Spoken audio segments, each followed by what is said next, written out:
Um, the main thing that we're going to talk about or share with you today is our new Connect magazine, and I'm going to try and share my screen, but I don't know if it will work because it's on a remote desktop.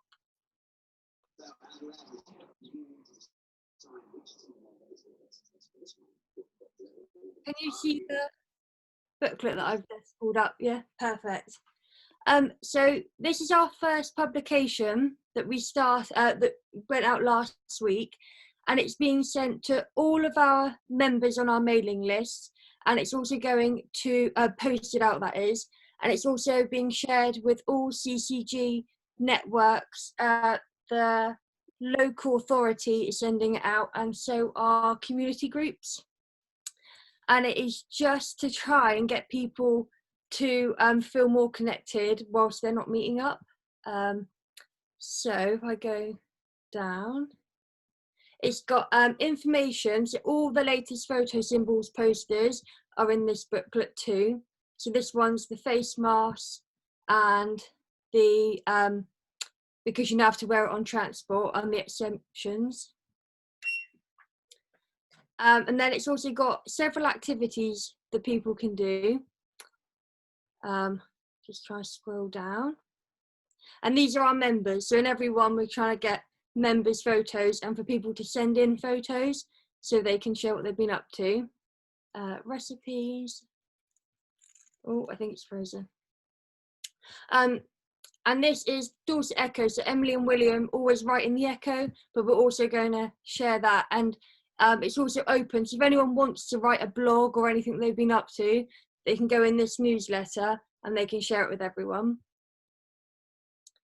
And then health and care. They've just got a page with all the latest updates, but this one is just a thank you to Anita, who is leaving Dorset Healthcare.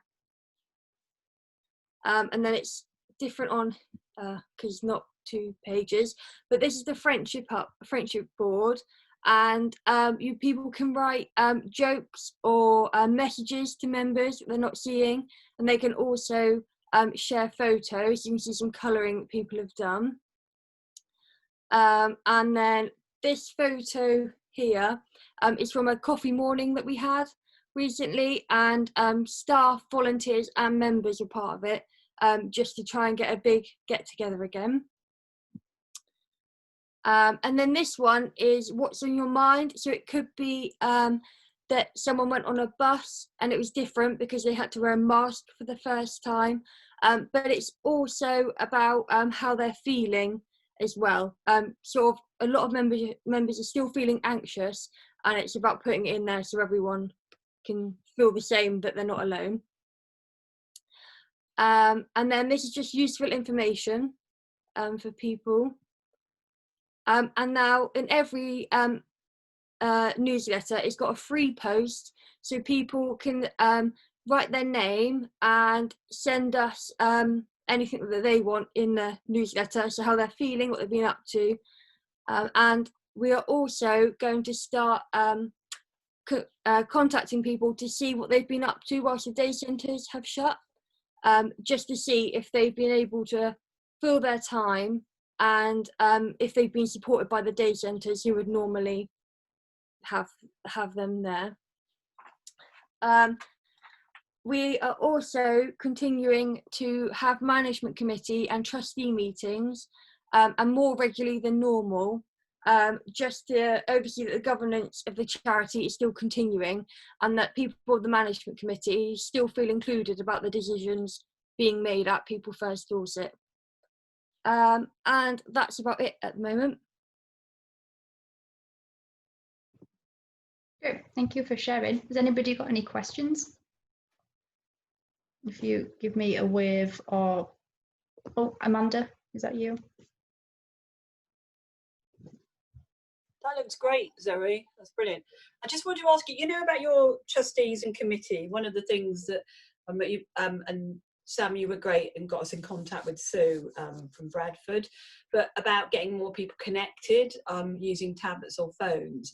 So have you managed to get all the trustees and management committee doing that via Zoom or Teams or Just wondered Yeah. how you've done that. We've been quite fortunate because everyone that we've wanted to connect have been able to download and have the technology to be able to use Zoom. So it hasn't posed much of a problem for both trustees and management committee. Anybody else? I have too many of you on the screen, so I can't see anyone. So if Will? oh, Will, go on. Can I just wanted to ask how many times that your activity pack goes out. I wasn't sure if that's the first one you've done or how often you do it and how many people receive it. So that's our first one, but it will be out 2 weekly, every 2 weeks, and it goes to 194 members endorse it. And then we've got another one for Somerset, and that's about 60 people, and they're just the people getting it in the post. It's more than that on email. Impressive. I'm Alison Owen, I'm from Speak Up Self-Advocacy. We're based in Rotherham with this lockdown. What we've been doing every morning, we've been going on a Zoom. We've been asking people if they've been okay, and have they got plenty of food and drinks in. And also I am ringing people around what haven't got internet, and I've been ringing round people who we know what work we on, and I've been asking them, have they got plenty of food in the house, are they okay, and what they up to. And also on every Tuesday night at 7 o'clock we do a quiz, and everybody can join in, no one comes to speak up. And we really enjoy it, and that's what Speak Up been doing with this lockdown. To keep in contact with other people. And today we were on Zoom this morning, we had a lady talking about housing, and it's for people learning about what says how where they living, do they like where they living, and do they get when they ring up, and if council. If they make an appointment, if they get interference, we've been talking about housing, it's been really good. And that's what Speak Up been doing. Great, thanks for sharing, Alison. Has anybody else got a question for either Alison or Zoe? Marsh? Thanks. I just wanted to ask you, Zoe, about the cost of posting it out. I'm presuming it's A4, is it quite big? It's A5. Okay. And I'm not sure about the cost of posting it out, but we've had some funding to be able to do this. Right. Okay. Thank you. Thanks. Anyone else? Oh, Sam. I just wanted to ask, Zoe, are people joining in other things online as well, or is this the only contact that some people are having with you? Like how is that working in terms of keeping in touch? So we obviously have our weekly Zoom groups and coffee mornings, but for those who don't have that technology, I've also been ringing round everyone on our mailing list, and we've managed to connect members with their permission to give them addresses, so people have been writing letters to each other as well. Nice. Anybody else? I have another question. If nobody else does, just about a lot of self-advocacy groups is about supporting each other and about keeping in touch, but it's also about campaigning or influencing policy and stuff. Are people managing to do that in Dorset still, or are you working that out? What comes next? So we're still working that out, really. It was bad timing, really, the pandemic. We just started action groups, which is where we've been more focused on campaigning and things, but they stopped before they even started. So it's about trying to do that, because we used to go into day centres to run these meetings, and so we're not doing that at the moment, of course, and we can't reach the people who we normally would.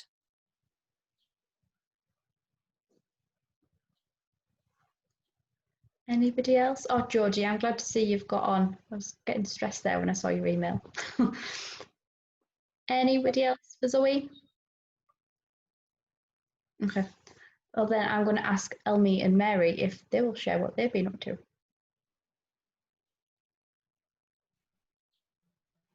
Mary, you need to unmute yourself. Sorry.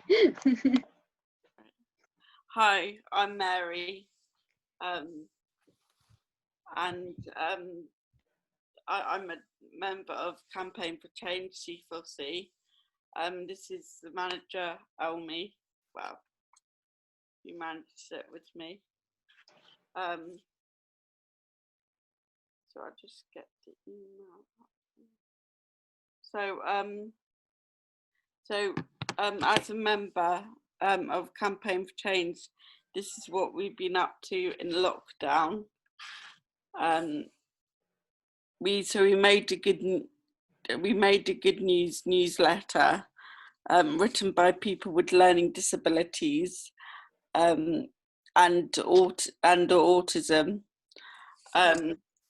This is a good newsletter that we did.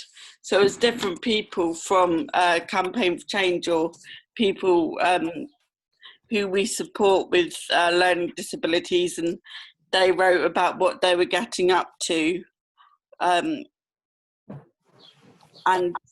how they distracted themselves from the negative media. These are some examples. So we have different sections. Yeah.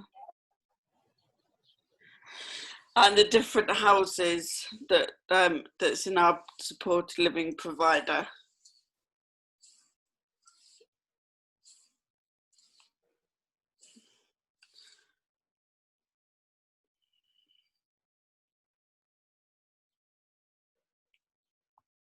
Mary, where you from again? I'm from a supported living provider called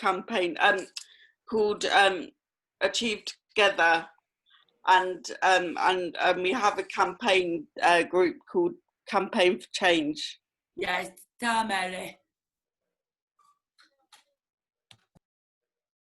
So this is quite a long newsletter, but Yeah. we've got activities and poetry and pictures. even Sorry, Mary. Mary, you were going to say something? Yeah, no, it's basically made up pictures and art and poetry and basically things that people are interested in. The last bit you read, someone was interested in stones and he wrote about them, or the coins. Coins. He's an expert on ancient coins, so he wrote a very long history article about them, and it's only part one. There's more. And then we've also made videos about hand washing, wearing masks, and using the ear thermometer, which is good practice and good examples during the lockdown, this pandemic. So we're not going to show you the full videos, but I'll show where you can find them on our YouTube channel. So if you search Campaign for Change, they'll be here. Yeah, all the videos are there.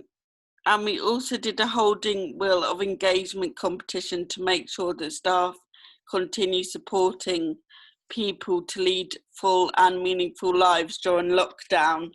So the whole idea of this wheel of engagement competition was the different houses that are in our supporting living provider were that went into this competition. They had to write about the different activities that they've been doing but I had to explain about them by this will of engagement. The will of engagement is about voluntary work, paid work, accessing the community, sex and relationships. It has different topics. Got one of the accessing community, sex and relationships. Shall I help you with some? Yeah, sorry, can you? So there's total communication, intensive interaction, friends, family, person-centered active support. Something I'm forgetting probably. There's quite a few bits to wheel of engagement, and so. And they had to say how much of the wheel engagement they were using during this competition, and we did. It was quite hard to judge because we did get some good contests. And then we've also working on a new complaints procedure in Achieve Together, about how services or the people we support can complain. If they want to complain, how they can complain, and the rights of the procedure. And we've been working on a new campaign about people who lives. So in our supporting living provider, we have a whole range of different people who find it hard in everyday life to get out. One of the examples that we have is in our campaign for change group, we have people with PMLD, like this girl Frankie here, and Samir and Bradley, and because they've got PMLD, they have to arrange to go out, which is quite unusual, and it's quite frustrating actually, to arrange to go out because there's not enough like changing places in their community. So that's why they arrange to go out and plan what they do, which is a bit frustrating for them. So part of their campaign is they're trying to put more changing places into place, which is easier for them and with people with PMLD. And also when they stay over, there's they need what's it called? Hoist. They need a hoist, and a lot of places, well, some places don't do it. The last time they stayed over, they had to pay a week's worth of using a hoist, and they should have only paid a day's worth.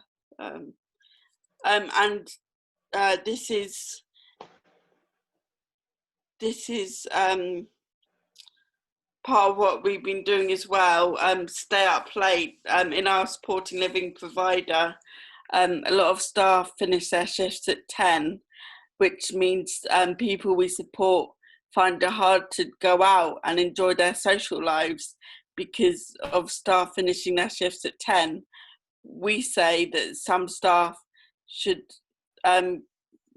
continue their shifts or do overtime so that people we support can go out after 10, can come back like at midnight or something and stay up late.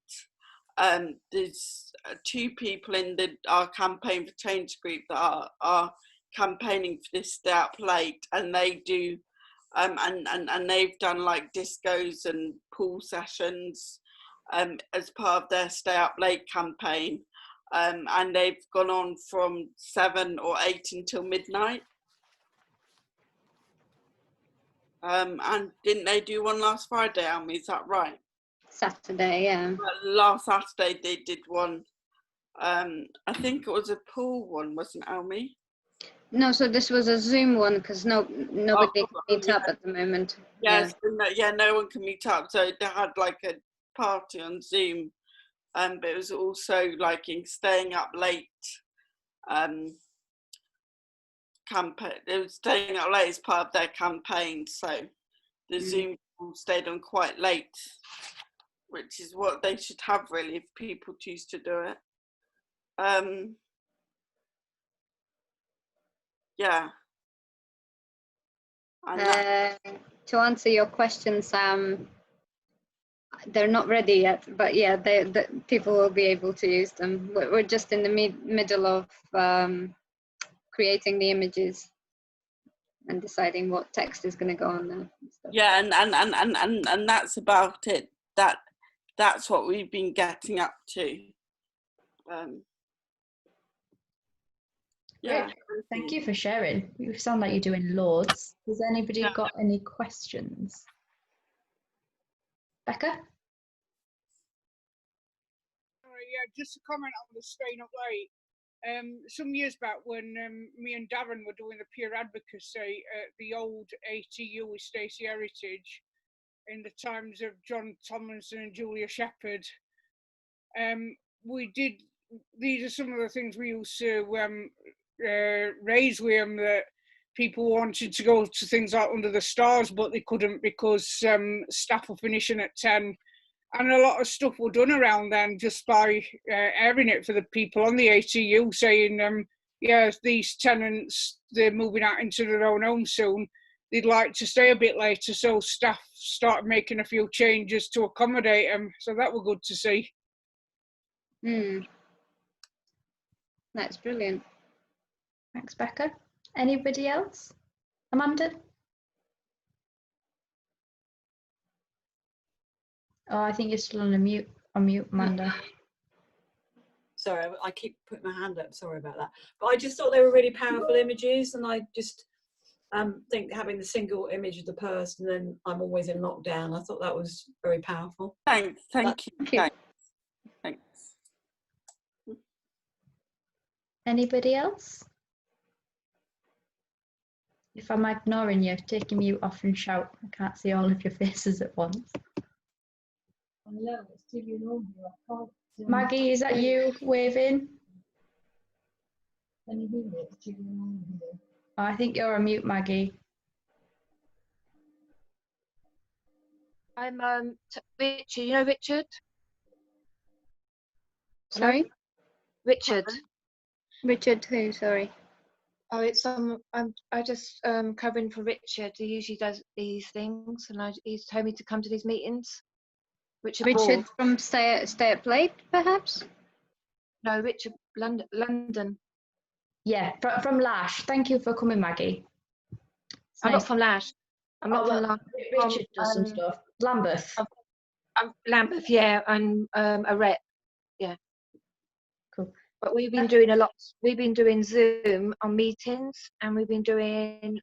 I do a meeting every Monday. Mine apples for people who can't get out and they live on their own. So I've been doing that as well. And Zoom and meetings with Richard, things like that. Sounds good. Anybody else got any questions? Oh, sorry. I can see Lincolnshire, we've been doing a lot of calls to people to try and support them through this situation. So about 3 or 4 of us are calling them as and when, calling people who want the calls, try and support them where they'd like. Thanks, Angie. I have a question, Mary and Elmi. Are you guys doing Zoom and things with Frankie and Bradley and Samira? Is that working? Yeah. Yeah. Sorry, Amy. Yeah. So yeah, we are doing Zoom with them. We have campaign for change meetings every other month, which we held every other month. We can't go to our head office where they usually play, so we do them over Zoom. They have to have their carer with them, but they do usually meet us at the meeting, which is really good. And they are absolutely able to interact and connect to people. So if we speak via Zoom and call their name, we can see that they're recognizing that as, yeah, it works. Great. Any more questions? Last chance. I'd just like to ask one, if that's okay. Go on, Vicky.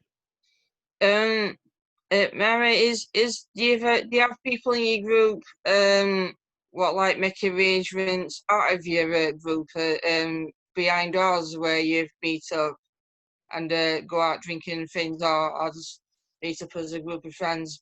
I mean, before the lockdown, do you do it like that, where you phone each other and make arrangements to meet up with each other as a group of friends? Do you do like a friendship thing, friendship circle? Sorry, do we do like? Sorry, you're saying do we go out with friends and stuff? Yeah, like because I'll give you an example. Like Speak Up is not recently because of the lockdown, but like would normally do like a friendship circle thing where we talk about where we'd like to go, like pictures, bowling, those sort of things, and we'll discuss it and then meet up with a group of friends. I was just wondering, do you do all like that before the lockdown? I mean, yeah, sorry. So we do go out with friends and stuff, like with people in our supported living house, and with also with our friends, and we're trying to do like more of it for the Stay Up Late campaign that we were explaining, because sometimes we want to do that like even later, like at 9 or 10. So yeah, we're trying to promote that as well. But yeah, we do go out in the daytime to bowling, into cinema, especially on weekends. But we haven't been able to for the last few months because of lockdown.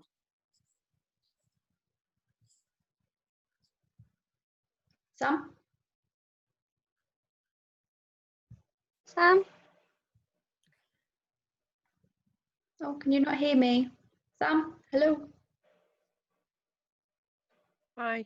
Okay. If my signal is really bad, I won't repeat my question. This was to everybody, not just Mary and Elmi. Thank you, though, both very much for what you said. I thought it was really great. I was thinking that your members, you know, Frankie and Sammy and others who have lots more support in their lives, some people might say I've got profound and multiple learning disabilities, get to be part of what you're doing.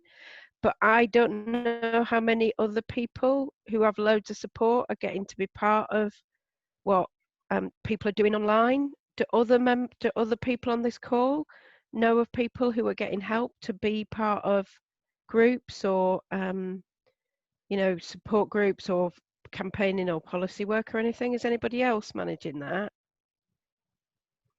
Maggie?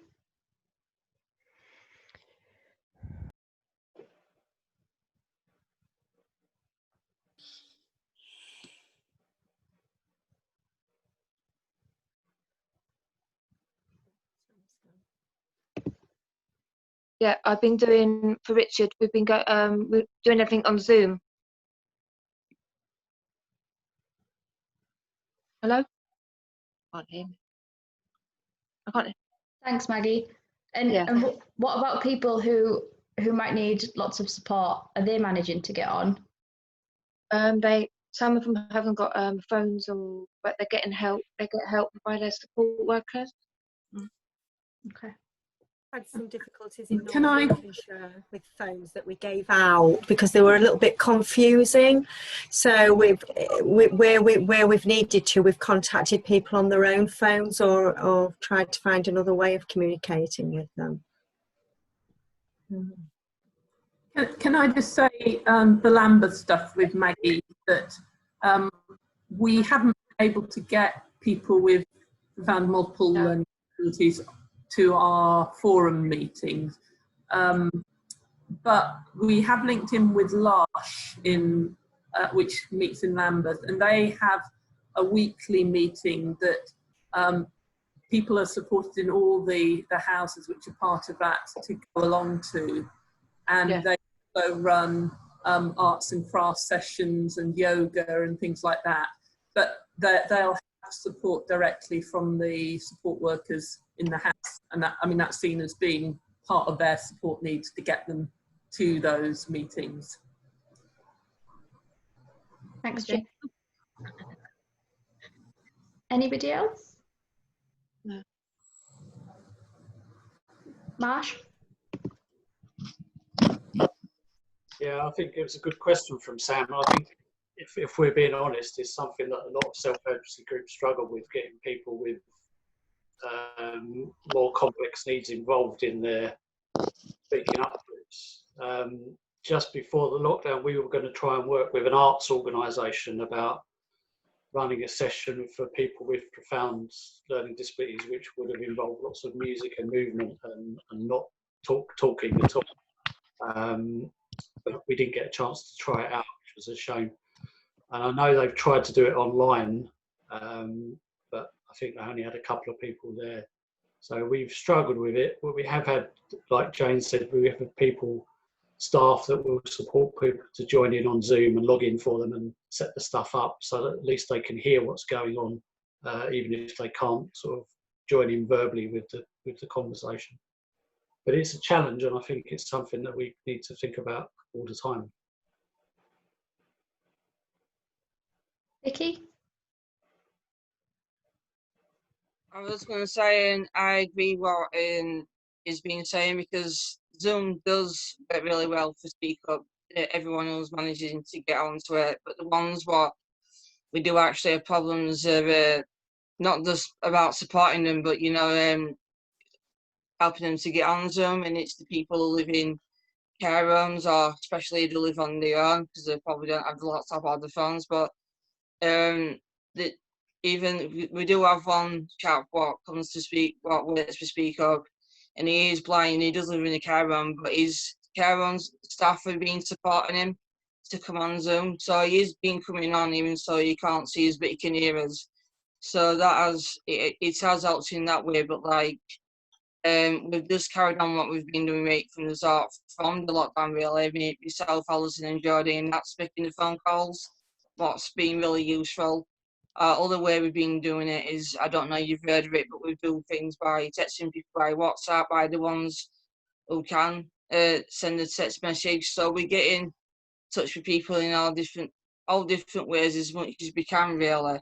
So, but we have, as I've said, but Zoom has been very useful, and making the phone calls to make sure everyone's okay. Making sure that they're all okay, the ones who we work with who would normally come to Speak Up itself. So ours is not so bad. It's just the ones who don't really have enough support what can be a problem. Thanks, Vicky. Anybody else? Amanda?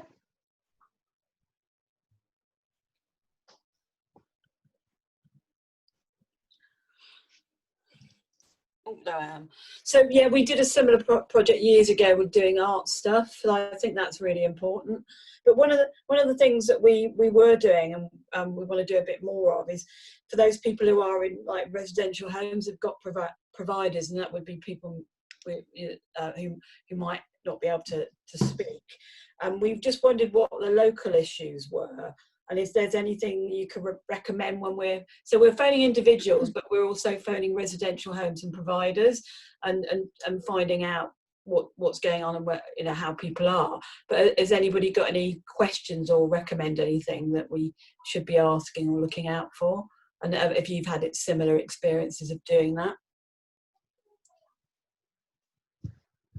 Zoe? The only thing, we've been ringing all of our members, and on the phone calls sometimes we can only speak to the parents because they don't like speaking over the phone, and so that's why WhatsApp's been really good, because they can speak and then it will come out as a text, or you can have a video call. And I just know that some of our members, they find that a lot better because face to face is a lot easier than just over the phone. Mm-hmm. And I was thinking more of like some of because we are, I think that's a really good idea, and we're phoning all our individual members, but some of them are in group homes or residential homes. So it's that we're going to phone a lot of those places as well as a group as well as the individual members that live in them. So. Will, did you have your hand up before?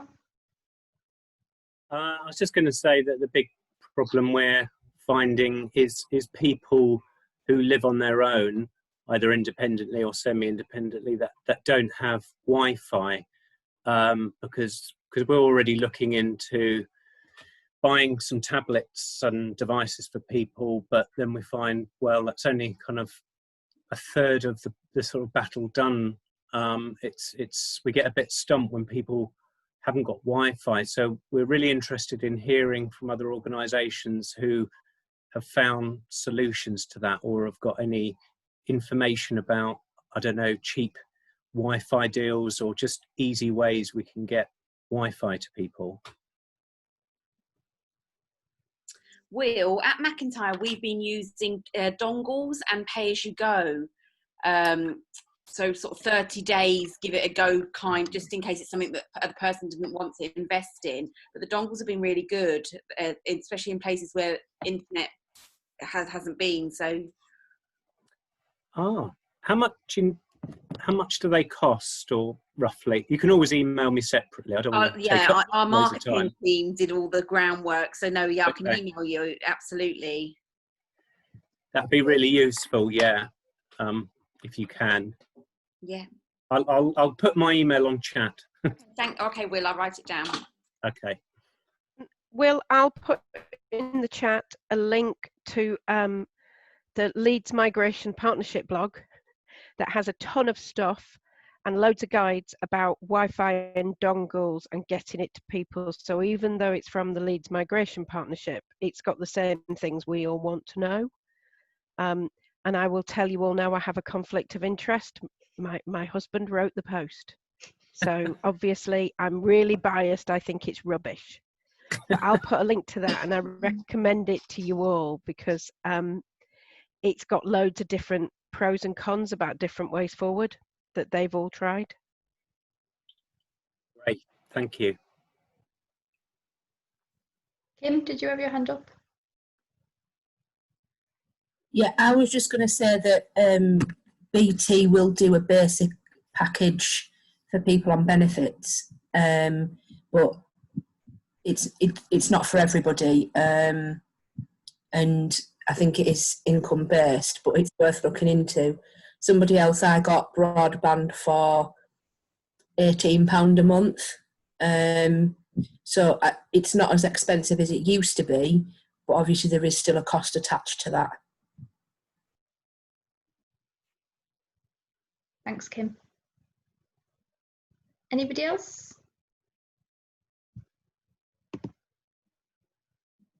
Okay, cool. Well, then I will pass over to Marsh, who's going to do the last bit for us. Okay, thanks, Rachel.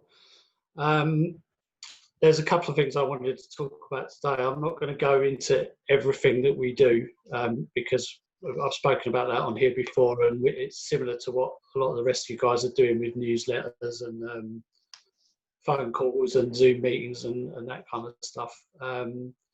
I wanted to give an update first on the Right to Home campaign, because we're meeting again tomorrow with NHS England, which is about the 2,000 odd people who are still detained in mental health institutions. And we met them 3 weeks ago. I think Aisha was there with me, and people from Sunderland and people from Kent and some parent campaigners. And we've asked them to start providing self-advocacy training for people inside institutions and training on their rights, training about safeguarding, so people know when their rights are not being given to them. So they asked for a few weeks to think about it, and they're coming back to us tomorrow morning. We've got a 2-hour meeting with them tomorrow to find out what it is they're going to say. So kind of slightly optimistic that they're listening and that they've agreed to meet us, but not sure if they're really going to deliver. We'll find out tomorrow, I guess, and maybe report back. I assume we're going to carry these meetings on, Rachel, for the time being. Mm-hmm. So we'll come back to you in a couple of weeks and give you an update on that. So that's quite an important issue. But the other thing I wanted to tell you about was that we've been working with the Race Equality Foundation, which I have to admit I hadn't heard of before. Sam put us in touch with them. And they're a group that look at inequalities in healthcare around race. So we've been working with them to produce some easy read information for people of Black and minority ethnic background about coronavirus, because there's been lots of stories in the news about people from Black and minority ethnic backgrounds are more likely to die of catching the coronavirus, which is not actually that true, I don't think. They are more likely to catch it in the first place, and that's often because of the jobs that people do and where they live. And there's also some ideas going around that a vaccine that might come out will be harmful to people from Black and minority ethnic backgrounds, which there isn't any evidence for that at the moment, but some people seem to think that. So we've made an easy read leaflet. It's about 3 pages long, gives you some of that information with some pictures. And that's going to be released on Monday. They've asked that we hold off. It's actually finished today, but they've asked that we hold off and send it out on Monday. I'm hoping it's going to go out on the Learning Disability England website. It might be too late for the newsletter on Monday, but probably in the week after that. And we'll also be publishing it on our Twitter page and Facebook page, and presumably the Race Equality Foundation will also put it out there as well. I don't think there's any easy read information on that subject out there yet, so that's a first. So if anyone wants that, let us know your email or contact us via Twitter, Facebook, whatever, and we can send you the PDF of that if you want to print that off and send that out to people or let people know about it. So those were the 2 things I wanted to talk about, really. Thanks, Marsh. Anybody got any questions?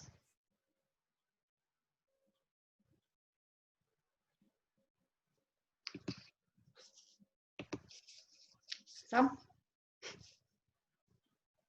So I think just talking about people from Black and minority ethnic communities and their experiences, NHS England are going to be doing a little bit of work with the Race Equality Foundation and maybe us to look at like what we need to do to help people get better health services or work out what is really happening for people and what's different.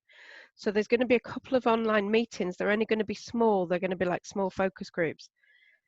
And if any of you know anybody who you know would really love to be part of that or should be or has got loads of important experience or opinions, then we would love to know, because we know we don't know all the people who need to help make that. Have I just said too many no's? Is my screen frozen, or are you all so bored you're falling off your chairs? Sorry. We can hear you. You can hear me. So yeah, so that's it. So I was just throwing that in really because I think Marshy's right that it's really information for people from Black and minority ethnic communities and easy read information around COVID and coronavirus has not been there, has it? So it's brilliant that Lewisham Speaking Up and the Race Equality Foundation have done that. But like if we know people who know what's working or not working for people around getting health in general, then it's really important they're connected into changing the NHS England plans and stuff. So let us know, really. That was all. Thanks, Sam. Any more for any more? Well, I think we might be finished early, which is a bit of a shock. Imagine us managing that. If nobody's got, oh, Jane, did you have something? Yeah, just to say, I'm actually ringing in from Ghana, where I'm based now, partly lockdown, but partly due to change my life anyway. And I'm starting to do some work again with some self-advocates here. And certainly that information about coronavirus would be really helpful to have. So Marsh, if I could get that would be great. Yeah, sure. We're trying to link in. So the the group isn't meeting here at the moment, isn't meeting because the home that they were living in was closed down because of coronavirus. So there's only 2 of them who are still there at the moment. I've been meeting with them, and they came to the Lambeth meeting last week, and they're coming to a Larsh meeting this week. But if other people are interested in meeting some self-advocates from Ghana, do get in touch. They really enjoyed kind of going on Zoom and seeing people. So yeah, thank you. Thanks, Jane. And if anybody is interested in that, if you get in touch with me, I can pass you along to Jane because I've got her email.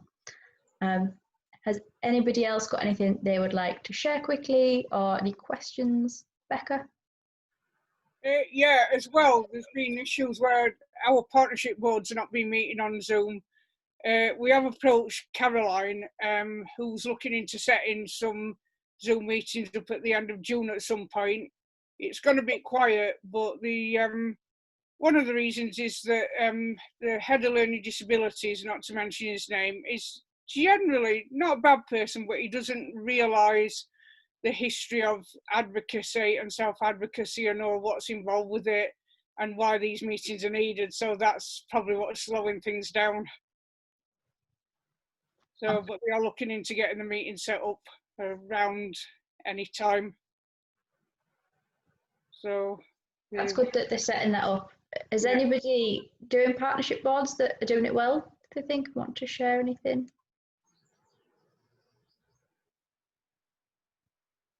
Nope. Okay. Anything else anyone would like to share before we finish? I can't see you all. You're not all on one screen, so it's hard to tell. Okay, great. Well, I think we'll end it there then. Thank you, everyone who's contributed. It's been really interesting to hear what you're all up to. And we'll put another session in 2 weeks' time. And if anybody would like to share in that, then you can let me know and I will stick you on the list. Can you send me the link again when next one is? I will, yeah. No bother. Yeah. Okie doke. Great. Thank you, everybody. See you all next time. Bye, everyone. Bye.